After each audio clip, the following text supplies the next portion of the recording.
بہت اچھی بات انہوں نے فرما دی کہ جو دوسروں کے لیے پسند کرتا ہے وہ اپنے لیے پسند کرتا ہے، وہ دوسروں کے لیے پسند کرے. یہ بڑا اچھا فارمولہ ہے.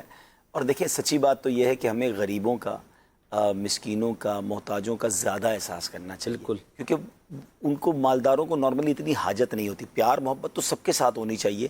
جو احساس کمتری والی آپ نے بات کی نا، بعض اوقات اس طرح کا طبقہ احساس کمتری کا شکار ہوتا ہے. تو ہم ذرا تھوڑا سا ان کو حوصلہ زیادہ دے دیں گے، کیئر زیادہ کر لیں گے، مسکرا کے مل لیں گے، ہمت دلا دیں گے. یقین کریں کسی کے گھر چائے پینے چلے جائیں نا، کوئی اگر بیچارہ غریب آدمی، اور ہمارا بعض اوقات ملازم ہوتا ہے، ہمارے غریب رشتہ دار ہوتے ہیں، وہ ساری زندگی یاد رکھتے ہیں. اور مالدار کے ہزاروں لوگ آتے ہیں، ہم نہ بھی جائیں تو کوئی اتنا بڑا ٹینشن فرق نہیں پڑتا. لیکن لوگ وہاں پہنچتے ہیں، یہاں جانے کے لیے ٹائم نہیں ہوتا. نہیں یار آپ کو پتا ہے بڑا بیزی ہوں، طبیعت بھی آج کل ٹھیک نہیں ہے، پتہ ہے غریب کے گھر پہ نارمل سا کھانا ملے گا، جائیں رغبت کے ساتھ کھائیں. اگر وہ کھانا کھلاتا بالکل بیٹھ جائیں. اعلیٰ حضرت کا جو واقعہ ہے نا وہ مال کا ہے. اب دیکھیں نا وہی واقعہ امام حسن رضا خان صاحب، امام حسن جو ہمارے نواسۂ رسول ہیں رضی اللہ تعالیٰ، وہ کس طرح غریبوں کو اپنے ساتھ دسترخوان پر بٹھا دیا کرتے تھے. نبی پاک خود اپنے غلاموں کو اپنے ساتھ دسترخوان پر بٹھاتے. تو اگر ہم یہ انداز اختیار کریں گے نا، تو میں نے یہ دیکھا ہے کہ یہ ہمارے لیے بھی بڑا بینیفیشل ہوتا ہے. اگر ہم کسی کے ساتھ ایسا برتاؤ کریں نا، وہ ساری زندگی دعاؤں میں یاد رکھتا ہے، لوگوں کو بھی بتاتا ہے کہ یار فلاں میرے گھر آیا تھا. اور بڑے بڑے مالداروں کے گھر گئے، ان کو یہ بھی یاد نہیں ہوتا. یار آپ سے لگتا ہے کہیں ملاقات ہوئی ہے، پتہ نہیں کہاں ہوئی ہے. ارے بھائی تمہارے گھر آئے تھے بھائی، وہ یاد نہیں ہے. تو ہم وہاں کیوں نہ جائیں، ساری زندگی یاد رکھیں، دل سے دعائیں بھی دے. بعض اوقات مسکرا کر ملنا جو ہے نا دل جیت لیتا ہے. اور مسکرا کر ملنا ویسے بھی صدقہ ہے. اور بسا اوقات آپ کی ایک مسکراہٹ لوگوں کی زندگی کو بدل سکتی ہے. خاص طور پر مبلغین ہیں، علماء ہے، اور دینی جو طبقہ ہے، ان کو چاہیے کہ وہ اس طرح اپنی مسکراہٹ کے ذریعے بھی لوگوں کو دین کے قریب کریں. مزید کال دیجیے گا. عبدالحبیب بھائی، آپ میرے خواب میں آئے تھے اور یوں درود پاک پڑھ رہے تھے، صلی اللہ علی محمد. کیا آپ یوں درود پاک پڑھتے ہو؟ ضرور بتا دیجیے. گھر گیا تھا، یاد ہے نا؟ میرے بھی گھر تشریف لائے تھے الحمدللہ، مجھے بھی آج تک یاد ہے. سبحان اللہ. تو یہ بعض اوقات چند منٹ لگتے ہیں اور کوشش کرنی چاہیے. بہرحال صلی اللہ تعالی علی محمد صلی اللہ علیہ وسلم، یہ بھی درود پاک یقیناً ہم پڑھتے ہیں. امیر اہل سنت صلو علی الحبیب کے بعد ہمیں یہی ترغیب ہے مدنی ماحول میں کہ صلی اللہ تعالی علی محمد. تو یہ درود پاک پڑھیں. ماشاءاللہ. Next call. میرا نام اکثر ہے، مجھے آپ کا پروگرام فتائح رحمان بہت اچھا لگتا ہے. ماشاءاللہ، جزاک اللہ. اگلی کال. میرا مفتی صاحب سے یہ سوال تھا کہ جس طرح یہ انہوں نے بولا کہ جانوروں اور پرندوں کے حقوق وغیرہ، تو اس میں جو یعنی گھر میں پرندے وغیرہ رکھے ہوتے ہیں، تو اس بارے میں اظہار تھوڑا فرما دیجئے. یعنی ان کا رکھنا کیسا ہے، اور کیا وہ ان کا رکھنا صحیح ہے یا ان کو جو آزاد کر دیا جائے؟ جس طرح کہ اب گھر میں ہم نے پرندے وغیرہ رکھے ہوئے ہیں، جیسے وہ پیرٹ ہوتے ہیں، تو اس حوالے سے تھوڑا بیان فرما دیجئے. غلام محی الدین بھائی نے پرندوں کے حوالے سے اسلامی تعلیمات، انہیں پانی دینا، دانہ دینا کے حوالے سے بات کی تھی. پرندے پالنے کے حوالے سے پوچھ رہے ہیں. جی، پرندے پالنا اگرچہ انہیں جو ہے وہ قفس میں یعنی جو ہے وہ پنجروں میں رکھا جائے، یہ جائز ہے. البتہ شرط یہی ہے کوئی بھی جانور آپ پالیں، کسی بھی قسم کا پالیں، کہ ان کے دانے پانی کا اچھے طریقے سے خیال کیا جائے. کیونکہ اب بہرحال جب کہ وہ مقید ہیں تو وہ آپ کے رحم و کرم پر ہیں. کہ آپ انہیں دانہ دیں گے تو وہ کھائیں گے، آپ پانی دیں گے تو وہ پئیں گے. تو لہٰذا آپ پر ذمہ داری ہے کہ آپ ان کے کھانے پانی کا اچھے طریقے سے خیال رکھیں اور انہیں ہر قسم کی تکلیف سے بچانے کی حتی الامکان کوشش کریں. ماشاءاللہ. ایک اور کال.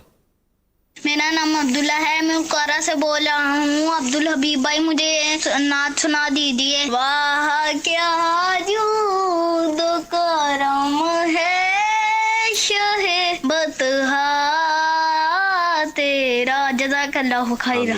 حضور ابھی سنائیں گے بعد میں. چلیں ایک شعر سنا دیتے ہیں انشاءاللہ. مائک بھائی یہ مائک بٹھے.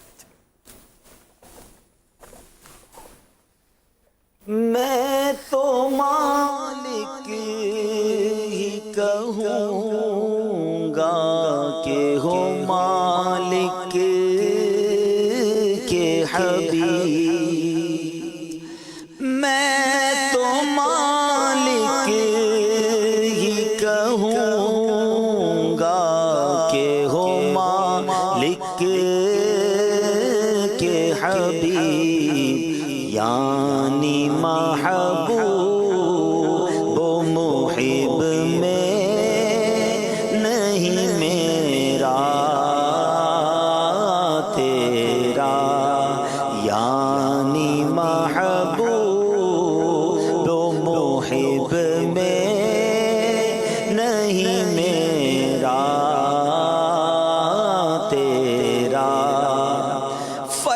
فرش والے تیری شوکت کا علوم کیا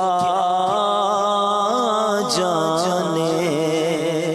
کیا کمال کی بات اعلیٰ حضرت نے کہ حضور ہم تو زمین پر رہنے والے ہیں, ہم آپ کی شان کیا بیان کریں حضور, آپ کا چرچا تو عرش پر بلند ہے, فرشتے آپ کے گن گاتے ہیں, رب عز و جل قرآن میں آپ کی شان بیان کرتا ہے. یہ تو ہم پر مہربانی کی گئی ہے کہ ہم آپ کی نعت پڑھ سکیں. فرش والے تیری شوکت کا علوم کیا جانے, خسروار پہ اڑتا ہے پھریرا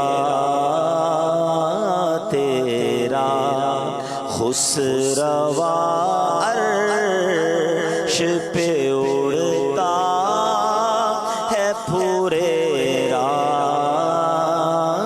تیرا. واہ کیا جود و کرم ہے شہ بطحا تیرا, نہیں سنتا ہی نہیں مانگنے والا تیرا. ماشاءاللہ. ایک اور کال دیجیے گا. قمر اطاری سرگودا 71 شمالی سے محسن بھائی حاجی عبدالحبیب بھائی سے یہ عرض کرنی تھی کہ ہم نے سنا ہے کہ آپ ماشاء اللہ عز و جل ہر سال بلکہ رمضان میں بالخصوص مدینہ پاک کی حاضری سے مشرف ہوتے تھے, اور اس بار لاک ڈاؤن کی وجہ سے آپ کی حاضری نہیں ہو سکی, تو کیا آپ فیلنگ کیا محسوس کر رہے ہیں؟ اللہ, یہ ذہنی آزمائش سے میں بھی آپ سے 2-3 مرتبہ سوال ہو چکا ہے. صرف ذہنی آزمائش میں نہیں ہو رہا, بلکہ میں جہاں ملاقاتیں کرنے جاتا ہوں وہاں بھی لوگ یہ پوچھتے ہیں, ہائے طیبہ سے دور رہ کر زندگی کہاں اچھی ہے, مدینے سے دور رہ کر کس کو لطف آتا ہے. اور مجھے تو یاد نہیں ہے کہ میں نے آخری اشرا کب پاکستان میں کیا ہے. اللہ. اور بس اس بار تو میں سمجھتا ہوں کہ جو میں کلام وہ پڑھا کرتا ہوں نا, وہ زیادہ کلوزلی اور دل سے سمجھ آ رہا ہے کہ آقا تیری مرضی ہے, سادات کوئی زور نہیں. ہم عارضی کر سکتے ہیں, اللہ کرے گا وہ دن جلد آئیں گے کہ پھر جائیں گے انشاءاللہ. اور واقعی سچویشن ایسی ہے کہ بہت سارے لوگ نہیں جا پائے, کئی دل غمگین ہے, اور شاید اس غم کا بھی, اس بے قراری کا بھی ثواب ملے گا انشاءاللہ. اللہ اس شوق میں برکت عطا فرمائے, تو انشاءاللہ پھر حاضری ہوگی. اللہ نے. کیا بات. ایک اور کال. میں لاہور سے عرض کر رہی ہوں, میرا نام سحر ہے. محسن انکل آپ بہت پیارے لگ رہے ہیں. عبدالحبیب انکل آپ بھی بہت پیارے لگ رہے ہیں. عبدالحبیب انکل مجھے یہ نعت سنا دیجیے. من شوق مدینے جاون دا میرے دل کی حسرت اور نہیں. عبدالحبیب انکل آپ اپنے منہ پہ تھوڑی مسکراہٹ لائیں. ابھی تھوڑی دیر پہلے غم کی بات ہو رہی تھی, اب مسکراہٹ لے آئیں, نعت پھر کبھی پڑھ دیں گے. بٹ مجھے لگتا ہے کبھی آپ کا وہ جو نعت خوانی والا سیگمنٹ ہے اس میں آ جاؤں گا, تو پھر اسی میں ساری بدھ والے دن ہم یہی کر لیتے نا. انشاءاللہ 3:45 بجے آپ تشریف لائیں گے تو نعت خوانی کا سیگمنٹ ہی عبدالحبیب بھائی کے ساتھ. جزاک اللہ جنہوں نے کالز کیا, اللہ کو برکت دے. مفتی صاحب ہم بات کر رہے ہیں احساس کی, کیا